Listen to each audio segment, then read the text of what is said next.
আমি মুসলমান যুবকটিকে বলি, নেতা হও, মন্ত্রী হও, এমএলএ হও, কিন্তু নিজের আল্লাহকে ভুলো না, নিজের সত্তাকে ভুলো না, নিজের দ্বীনকে ভুলো না। কে বললে নেতা হতে পাবেন না? অবশ্যই হবেন। আপনার মতো নেতার আমার মুসলমান ভাইয়ের প্রয়োজন আছে, আপনার মতো নেতা নেত্রীর আমার প্রয়োজন আছে, আমাদের প্রয়োজন আছে। কিন্তু শোনো, তুমি যদি বেঈমান হও, কওমের মাল মেরে খাও, আল্লাহর কসম তোমার দুনিয়াতেও আল্লাহ বিচার করবেন, আর আখিরাতে তুমি যদি তাহাজ্জুদ গুজার হও তারপরও ফেরে পড়বেন। যদি মনে করেন আমি যা দান ধ্যান করেছি ও তো লোকের মেরে নিয়ে লোককে দান করেছিস, এটা তো শরীয়ত বলেনি যে লোকের মেরে লোককে দান করো, না, তোমার যতটুকু আছে সেখান থেকে দাও, লোকের মেরে নিয়ে নয়। লোকের মাল লোক পূজা করবে। ওই জন্য শুনেলেন মুসলমান শরীয়ত বুঝতে হবে। আপনি হকে থাকুন, আপনার হকে থাকার কারণে আপনি জায়গা পাবেন। কষ্ট লাগে এক জায়গায়। শুনেলেন আমাদের রাজ্যে একজন উলামা, একজন আলেম তার ছেলের কোরবানি দিয়েছে, আর কোরবানিটা দিয়েছে চোখের পানি দিয়ে, আর সবর আর ধৈর্য দিয়ে দিয়েছে। জোরে বলুন সুবহানাল্লাহ। আসানসোলের ইমাম রশিদির ছেলে রাম নবমীর দিনে তাকে কতল করা হয়েছিল। আজ থেকে 10 বছর না 5 বছর 7 বছর আগে তার ছেলেকে রামনবমীর মিছিলে কতল করে দেয়া হয়েছে। 16 বছরের যুবককে সেই রামনবমীর অনুষ্ঠানে কতল হয়েছে। জানাজার ময়দানে হাজারো মুসলমান যুবক তারা বলেছে অর্ডার দেন, রক্তর গঙ্গা বইবে। ইমাম রশিদি যে নবীজির আখলাক, যে নবীজির চরিত্র সেটা দেখিয়েছিলেন। হে মুসলমান ভাইয়েরা, আমার ছেলের জন্য দোয়া দিয়ে যাও, আমার ছেলের জন্য দোয়া করে যাও, আমার ছেলেকে জানাজার নামাজ পড়ে দোয়া দিয়ে যাও। আমি অশান্তি চাই না। যারা আমার সন্তানকে মেরেছে তাদের বিচার আল্লাহ করবেন। আপনারা অবাক হবেন, এই হারামখোরের আওলাদ মিডিয়ারা এটা প্রচার করবে না, এই হারামখোরের আওলাদরা এই জিনিসটা প্রচার করবে না। আমাদের রাজ্য সরকারও জানে, আমাদের দেশের ডিজি জানে, আমাদের দেশের প্রশাসন জানে, আমাদের দেশের উকিল ম্যাজিস্ট্রেটরা জানে। যখন ইমাম রশিদিকে দাঁড় করানো হয়েছে আর মার্ডারার থেকে দাঁড় করানো হয়েছে, জানেন আলেমরা কতটা হক পথে থাকে। ইমাম রশিদিকে জজ জিজ্ঞেস করেছে, এই লোকগুলোকে চিনতে পাচ্ছেন, এরা কি আপনার ছেলেকে মার্ডার করেছে? কি উত্তর দিয়েছে জানেন? আল্লাহর কসম, আমি আমার ছেলেকে কে মেরেছে আমার চোখে দেখিনি, তাই আমি এদের জন্য মিথ্যা সাক্ষী দিতে পারবো না। আল্লাহই জানে। আমার আল্লাহর উপরে বিচার ছেড়ে দিলাম। আর চোখের পানি ফেলিয়ে আদালত ছেড়েছে। তাকে নোবেল প্রাইজ দেওয়া দরকার ছিল, দিচ্ছে। হারামির বাচ্চাকে নোবেল প্রাইজ দিচ্ছে, হারামখোরের আওলাদকে তাকে দিচ্ছে পদ্মভূষণ। একটা ফিল্মের নাচনে বাড়ি যে শরীর দেখায় তার মতো কঙ্কনা রানাওয়াত তাকে দিচ্ছে পদ্মভূষণ। আরে কেন্দ্র সরকার থেকে রাজ্য সরকার, শোনো, এই ইমামকে দেওয়া দরকার ছিল পদ্মভূষণ, এই ইমামকে দেওয়া নোবেল প্রাইজ দেওয়া দরকার ছিল। যে পৃথিবীর মানুষকে আঙ্গুল দিয়ে দেখিয়ে দিয়েছে মিথ্যা কখনো প্রশ্রয় পায় না, হক প্রশ্রয় পায়। আল্লাহর উপরে যে উলামা বিচার ছেড়ে দিয়েছে। এরপরে শুনেলেন, আমি নিজের চোখে শুনেছি, গুগল খুলেন আর মোবাইল খুলে দেখলেন, আমার বর্ধমান জেলার জনসভা ভোটের আগে আমাদের রাজ্যের মুখ্যমন্ত্রী শ্রী মাননীয়া তিনি বলেছিলেন সেই বক্তব্যে যে এই ইমাম রশিদির সন্তানকে যে মার্ডার করেছে, যারা মার্ডার করেছে তাদের মহানায়ক হচ্ছে বাবুল সুপিরিয়। আজকে তিনি তিনার মাথায় দুধ দিয়ে ঢেলে তিনি পরিষ্কার হয়ে গেলেন। আমি কোন রাজনৈতিক বক্তা নই, আমি মুসলমান। তোমাকে বলছি, শোনো, তোমার জন্য নামাজের থেকে বড় পার্টি আর ভালো পার্টি আর কিছু হতে পারে না। জোরে বলুন সুবহানাল্লাহ। আল্লাহর কসম, তারিখের কিতাব তুলে দেখলেন, যারা বিশ্বাস করেন না, একদিকে 313 জন সাহাবী আর একদিকে 1000-এর বেশি বেঈমান কাফের। আল্লাহর কসম, হকের উপরে টিকার কারণে, ইখলাস আর বিশ্বাস থাকার কারণে আল্লাহ নবী সাহাবীদেরকে আল্লাহ জয়লাভ করিয়েছেন। জোরে একবার বলুন নারায়ে তাকবীর। আমার মুসলমান ভাই, আমি কোন ভড়কাও ভাষণ দিতে আসিনি। আবার বলে যাচ্ছি, আমার নবীজি সাল্লাল্লাহু আলাইহি সাল্লাম বলেছেন, নবীজির হাদিসে আছে, তোমরা কারো দেবদেবীকে গালি দিও না, কারো ধর্মকে গালি দিও না, কারো ধর্মকে তোমরা খারাপ বলো না, কিন্তু তারটাকে তোমরা নিজের মনে করো না। কোরআনে আছে লা ইলাহা উলাই ওয়া লা ইলাহা উলা। তোমরা দুটো নৌকায় পা দিও না, তোমার দু নৌকায় পা দিয়া চলবে না।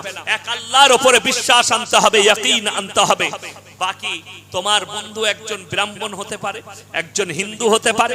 আমাকে দীঘা থেকে একজন ব্রাহ্মণ ফোন করে বলছে, স্যার আমি পুজো পাঠ করি, আমি একজন ব্রাহ্মণ, কিন্তু আপনার কথা শুনলে আমার চোখ দিয়ে পানি আসে, আমার দিল কেঁপে যায়।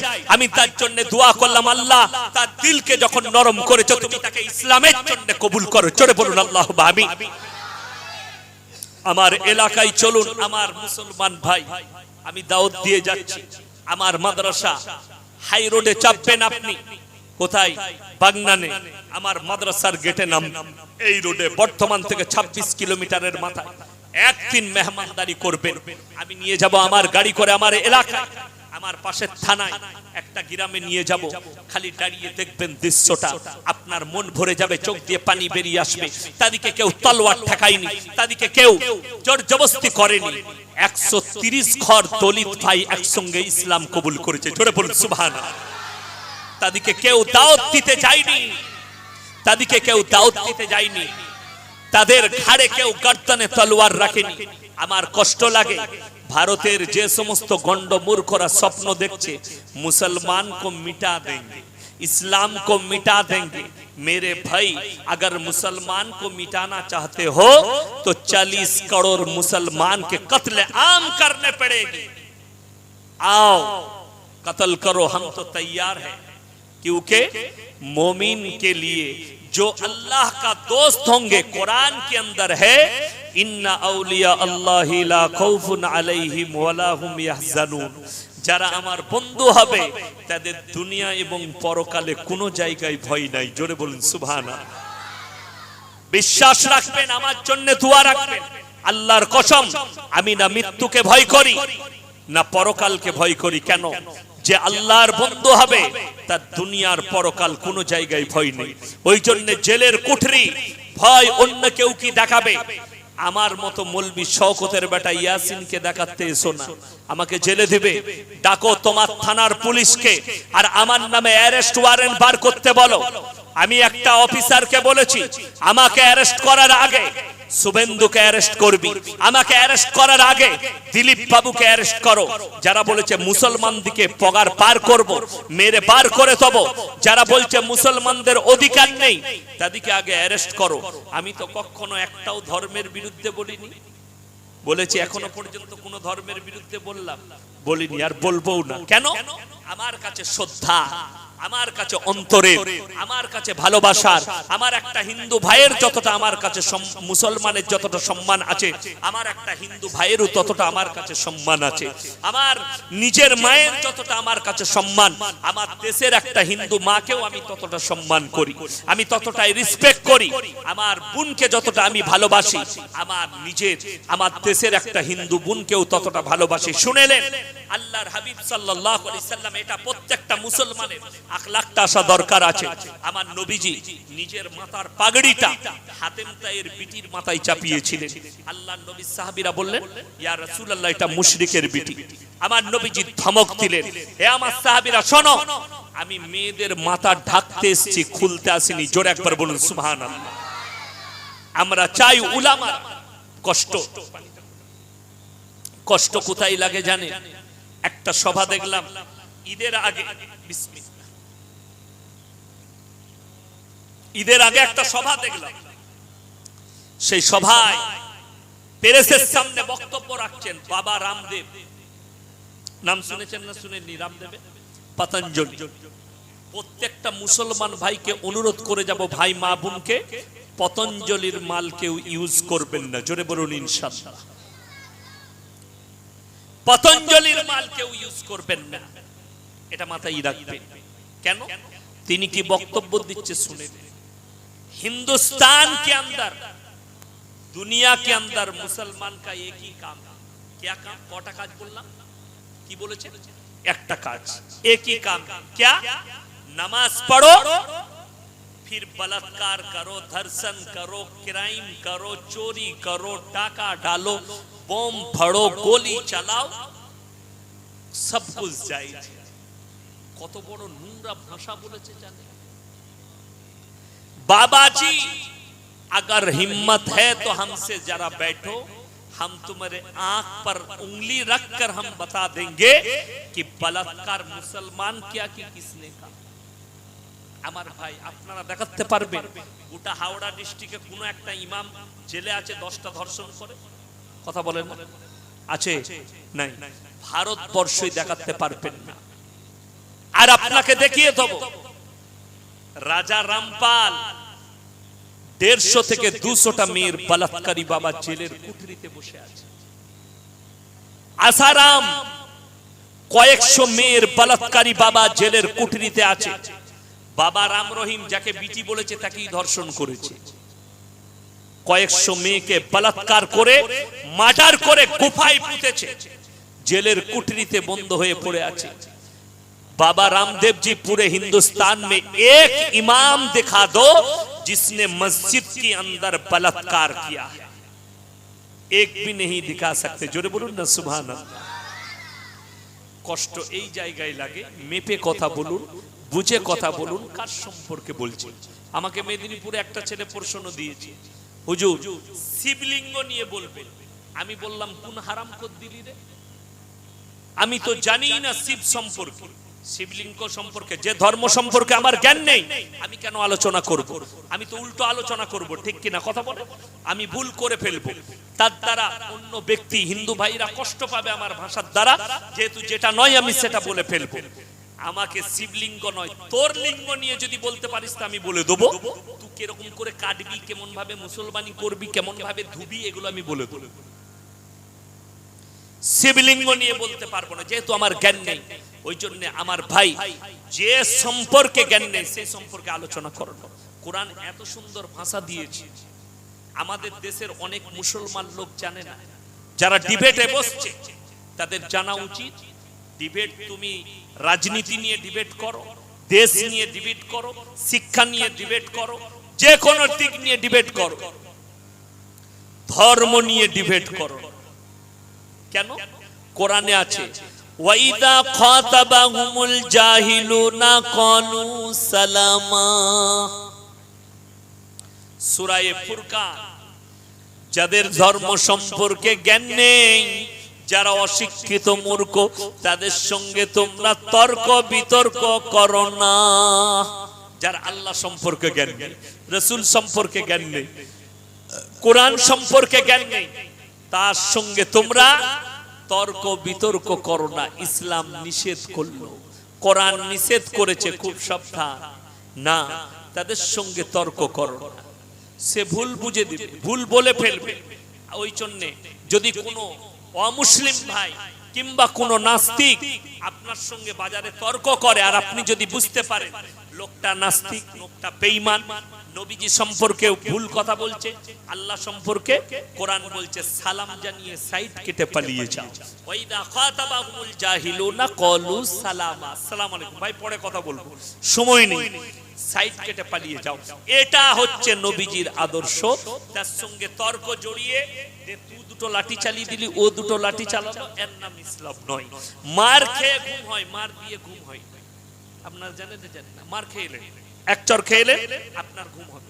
এই ধরনের রানাতে এসেছি, রানার কিছু লোক যদি আমার হাত ভেঙে দেয়, মেরে হাত ভেঙে দিল, আমি ব্যান্ডেজ করে ঘরে গিয়ে শুয়ে থাকবো। গোটা হাওড়া জেলার লোকরা ইয়াসিনের হাত ভেঙেছে রানা গ্রামে, আমাকে দেখতে যাবে, আপেল ডিম আর মুরগি আর খাবার নিয়ে আমি ঘরে শুয়ে শুয়ে খাবো আর জিকির করব। আর যারা মেরেছে তাদের ঘরে বিড়াল লাপালু বলবে, দেখবে পুলিশ এলো নাকি, দেখবে, ঠিক কিনা কথা বলে? যে মেরেছে তার ঘুম হবে না, যে মার খাবে তার ঘুম হবে। আল্লাহর কসম, নবীজিকে যারা রক্তাক্ত করেছিল তাদের ঘুম আসেনি। আর নবীজি রক্তাক্ত হওয়ার পরেও আল্লাহর কাছে একদম আরামের নিয়ে তারা ঘুমিয়েছেন। জোরে বলুন সুবহানাল্লাহ। ওই জন্য মার খাও, মার খেয়ে লাভ আছে। নবীজি চর খেয়েছেন, চর দিতে মানা করেছেন, কিন্তু এটা সম্পূর্ণ আমার মুসলমান ভাইদের আখলাকটা উল্টো। আমরা সবর করতে পারি না, ধৈর্য ধারণ করার ক্ষমতা নেই। ওই জন্য তো বিপদগুলো আমাদের কাছে আসে। মানুষ ছুটে কোথায়? আপনার ব্যবসায় বরকত নেই, কি করতে হবে? ব্যবসায় বরকত নেই, ছুটে বেড়াচ্ছে, হুজুর খুঁজে বেড়াচ্ছে। হুজুর খুঁজছে না, কোথায় গেলে কোন হুজুরের কাছে গেলে বরকত হবে? আমার মাদ্রাসায় সেদিনে একটা বাপ বেটা বসে আছি, একটা ছেলে চলে এসে বসলো, কি ব্যাপার? তো পাশের গ্রামে বলে আমি একটা সমস্যা নিয়েছি, উদ্ধার করে দিতে হবে। মানে কি বলো বাপ? বলছে হুজুর একজনের লেগে গুনাহ করাবো, সে কি গোলমাল করছে দেখতে। আমি বললাম ওই সিস্টেম মাল তো আমার কাছে নাই। বলছে কার কাছে আছে? আমরা খুঁজে দে, কোন মৌলবীর কাছে আছে, গুনাহ মালটা আমার কাছে নাই। বলে তাহলে আমরা কেন? বলছে আমি একজনকে ভালোবাসি, আমার ডাউট আছে, ওই জন্য আমাকে গুনে বলে দিতে হবে। সে অন্য জায়গায় আবার চালাচ্ছে নাকি? কথাটা বুঝতে পারেন? মানে গুনে বলে দিতে হবে। আমি বললাম তো বাত, গুনে বলে দিলে তো মানুষের মনে ঢুকে যেতাম রে। নাউজুবিল্লাহ, হারাম কাজ। গুনে বলা, আন্দাজে আটকালে বলা। আমাদের দেশে দেখবেন অনেক মেয়েরা চুরি হয়ে গেলে কি করে? চাল পড়া আনতে যায়, চাল পড়া খাওয়াবো। এবার চাল পড়া পাবি কোথায়? আমরা মৌলবীরা মিছে করে দোয়া পড়তে ভয়ে বার করে দেয়, তা দিবে। কথাটা বুঝতে পারেন না? চাল পড়াই কোনো কাজ নাই। কি বলেন? এরপর অনেকজন মনে মনে করলে সালা বুঝে গেলাম, এরপর খেয়ে লুবো নাকি? হ্যাঁ, চুরি করাটাই ইসলামে হারাম। চুরি করবেন কেন? চুরি করা পাপ। যারা চুরি করে আল্লাহর কসম করে বলছি, সূরা আলে ইমরানের প্রথম পৃষ্ঠায় আছে, হে আমার নবী বলো, যারা পাপ করে, যারা চুরি করে, যারা মিথ্যা কথা বলে, যারা গোপন করে পাপকে আর মনে করে পৃথিবীর কেউ জানে না, ইন্নাল্লাহা লা ইয়াখফা আলাইহি শাইউন ফিল আরদি ওয়ালা ফিস সামা, পৃথিবীর কেউ দেখতে পায়নি, আমি আল্লাহ আসমান আর জমিনের মধ্যে যা কিছু আছে কোন জিনিসটা আমার আল্লাহর কাছে গোপন নেই। জোরে বলুন সুবহানাল্লাহ। আমার ভাই, আপনি গোপন কার কাছে করছেন? আমি আপনাদেরকে অনুরোধ করব, সবাই ইসলামিক কালচারে নিজেদেরকে কালচারে নিয়ে আসবেন। জোরে বলুন ইনশাআল্লাহ। আপনারা জানেন ইসলামের যে বুনিয়াদ রাখা হয়েছে শিক্ষা দ্বারা। ইকরা বিসমি রাব্বিকাল্লাযী খালাক, হে নবী পড়ো, খালাকাল ইনসানা মিন আলাক, ইকরা ওয়া রাব্বুকাল আকরাম আল্লাযী আল্লামা বিল কলম। আমি কলমের সাহায্যে মানুষকে শিক্ষা দিয়েছি। যারা শিক্ষিত আছেন, জ্ঞানী গুণী আছেন, কিংবা এলাকার যারা মাস্টার ডাক্তার ইতিহাসবিদ আছে, তাদেরকে জিজ্ঞেস করবে পৃথিবীর ইতিহাসে পৃথিবীর প্রথম সভ্যতা মিশরের মুসলিম সভ্যতা, পৃথিবীর দ্বিতীয় সভ্যতা স্পেনের মুসলিম সভ্যতা। এটা অনেকে জানে না। আপনি গিয়ে জজকে জিজ্ঞেস করবেন, যে কোনো উকিলকে, স্যার আদালত শব্দটা কি ভাষা? ইংরেজি, বাংলা, উর্দু, সংস্কৃত, হিন্দি, কি ভাষা? ফার্সি ভাষা। আদালত শব্দটা ফার্সি। এই যে বিচার ব্যবস্থা, এটা পারস্য দেশের মঙ্গল সাম্রাজ্যরা নিয়ে এসেছিল। এরা বিচারই জানতো না পৃথিবীর মানুষ। আর বিচার ব্যবস্থা শুরু হয়েছে আমিরুল মুমিনিন হযরতে ওমর ফারুক রাদিয়াল্লাহু তাআলা আনহুর জওয়ানা থেকে। জোরে বলুন সুবহানাল্লাহ। আজকে তো বলে দিই, আমাদের দেশে মুসলিম হোক কিংবা হিন্দু হোক, যে ধর্মেরই হোক, বেশিরভাগ নেতা ফেরে পড়ে যাবে অন্যায় বিচার করার কারণে কবরে কিয়ামতের দিন। বেশিরভাগ ফেরে পড়বে কেন? ওই জন্য মুসলমানকে বলবো, শুনেন, আপনার মধ্যে দুটো শিক্ষা অবশ্যই প্রয়োজন। এক হচ্ছে এডুকেশন, এক হচ্ছে দ্বীনি শিক্ষা। দুটোই প্রয়োজন আছে। যে জাতির কাছে এডুকেশন আছে, শিক্ষা আছে, সেই জাতিকে নিয়ে খেলা করার ক্ষমতা কোনো জাতির নাই।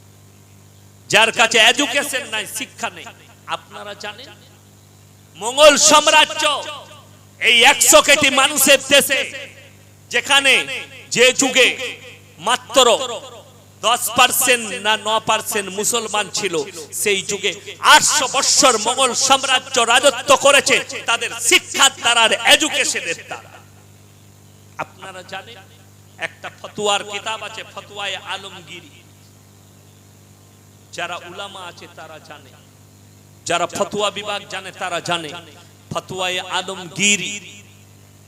এই ফতোয়ায়ে আলমগীরিটা যিনি লেখা করিয়েছিলেন, তিনার নাম হচ্ছে হযরতে আওরঙ্গজেব রাহমাতুল্লাহ আলাইহি। একজন ন্যায়পরায়ণ বাদশা, তিনি লেখা করিয়েছিলেন, বড় বড় পৃথিবীর স্কলার থেকে ডেকে একটা ইসলামের জীবন ব্যবস্থা লেখা করিয়েছে, আইন লেখা করিয়েছে। তাদের মধ্যে কতটা আল্লাহ জ্ঞান দিয়েছে, ধর্মের দিক দিয়ে, দুনিয়ার দিক দিয়ে তারা ধার্মিক ছিল, তারা জ্ঞানী ছিল। তাদের শিক্ষার আর এডুকেশনের মাধ্যম দিয়ে তারা ভারতে 850 বছর রাজত্ব করেছে। আজকে মুসলমান এই জায়গা থেকে চলল কি করে?